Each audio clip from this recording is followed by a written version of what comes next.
Hemorrhoids are a topic many people find difficult to discuss, yet they are incredibly common. It is estimated that approximately 3/4 of all adults will suffer from hemorrhoidal disease at some point in their lives.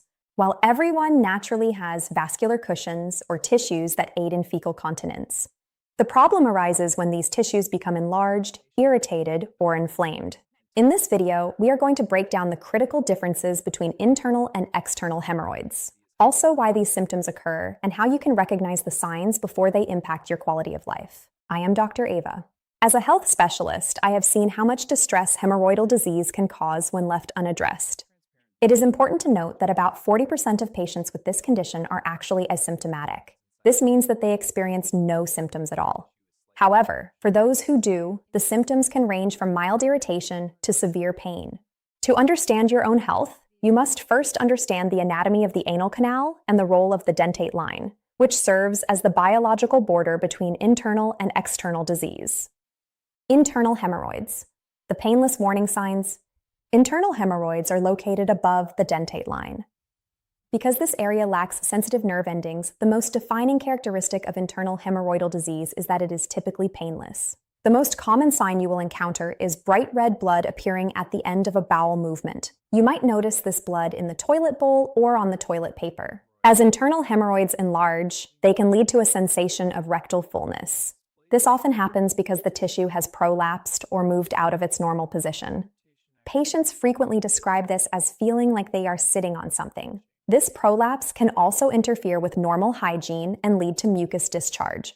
When the tissue is displaced, it can cause mild incontinence and persistent itching, known as pruritus ani.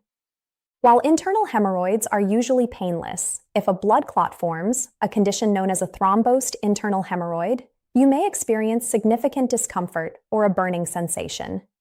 External hemorrhoids, sudden pain and visible mass. External hemorrhoids occur below the dentate line, where the tissue is rich in perianal nerve endings. This means that unlike their internal counterparts, external hemorrhoids are often associated with sudden and severe pain. The first thing you will likely notice is a visible perianal mass or swelling. This often appears as a firm, purplish-colored nodule that can increase in size over time. When an external hemorrhoid becomes thrombosed, it becomes extremely tender to the touch. The pain is often sharp because the nerves in this area are easily activated by inflammation. Bleeding can also occur if the external hemorrhoid becomes ulcerated. Unlike the bright red blood seen with internal hemorrhoids, bleeding from an external source is often darker in color and may contain visible clots. Before we continue, if you have found this helpful so far, consider liking the video, subscribing to the channel, and sharing it with someone who may benefit from understanding the early signs of hemorrhoidal disease and preventing unnecessary suffering. Dealing with physical discomfort in silence can be draining, but taking the time to understand the signals your body is sending is the first step toward recovery. Mastering your health requires patience and the right information. Stay with me until the end as we discuss the final markers of this condition and how to distinguish them from other issues. Skin tags and the legacy of inflammation. One sign unique to external hemorrhoidal disease is the presence of external skin tags. These are typically painless folds of skin that remain after a previous episode of hemorrhoidal swelling has resolved. While the swelling goes down, the skin may not return to its original shape. It is important to note that while these are often a sign of past hemorrhoids, they can also be associated with anal fissures or fissure disease. Chronic itching and irritation are common with external disease because the surrounding tissue is constantly being aggravated by enlarged vessels.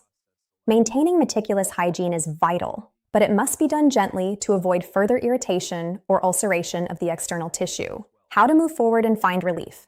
Recognizing these symptoms early is key to preventing the progression of hemorrhoidal disease. If you are experiencing bright red blood, a sensation of fullness, or a painful purplish mass, it is time to take your digestive health seriously. Simple lifestyle adjustments, such as increasing fiber intake and staying hydrated, can significantly reduce strain on these vascular cushions. If you found this breakdown of hemorrhoidal signs and symptoms helpful, make sure to subscribe to the channel for more evidence-based health education.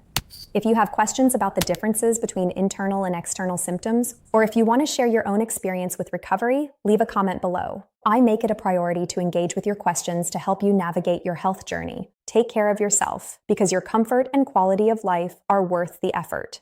I'm Dr. Ava, and I will see you in the next video.